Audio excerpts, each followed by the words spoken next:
এই যে টমেটো দিয়ে মুসুরির ডাল করেছি, তার সাথে ভেজেছি আলু।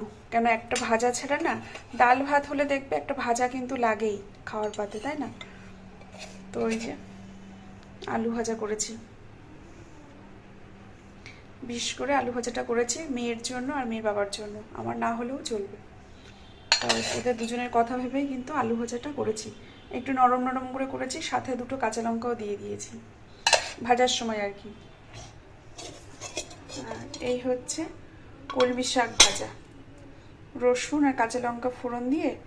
এই যে কলমি শাক, এই গরমে না এখন কলমি শাক পাট শাক খাওয়া খুব ভালো কিন্তু বন্ধুরা, জানো, পেট ঠান্ডা থাকে।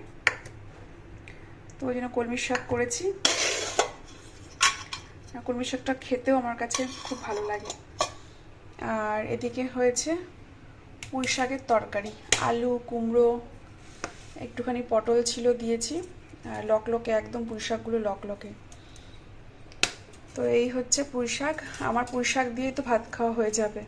পুঁই শাকের মধ্যে একটুখানি লেবু চিপে নেব, ব্যাস দুর্দান্ত খাবার এই গরমে। আর এদিকে শসা কেটে রেখেছি, এদিকে পাতিলেবু কেটে রেখেছি। তো এই হচ্ছে আজকে আমার সিম্পল একদম রান্না বান্না। আর সকালে ডিমের অমলেট হয়েছিল, ওই জন্য দুপুরবেলা আর ডিমের অমলেটটা করলাম না। আজকে মাছ নেই, এই সবই খেতে হবে নিরামিষ। তো গতকাল যেহেতু চিকেন রান্না করেছিলাম, তো চিকেন হোক মাটন হোক, চিকেন মাটন যেদিনকে হবে পরের দিন আমরা নিরামিষই খাই। এটা কি বলতো, এটা একটা কিছু না, এটা একটা ব্যালেন্স। যেদিনকে মাছ মাংস খাওয়া হয়, মানে মাছটা তো রেগুলার হলে কোনো অসুবিধা নেই, কিন্তু যেদিনকে মাংস খাওয়া হয় পরের দিনকে আমরা একটু হালকা পাতলা এইভাবেই রান্না করি। তো চলো, ভিডিওটা ভালো লাগলে অবশ্যই লাইক কমেন্ট শেয়ার করে দিও, একটা সাথে একটা সাবস্ক্রাইবও করে দিও বন্ধুরা।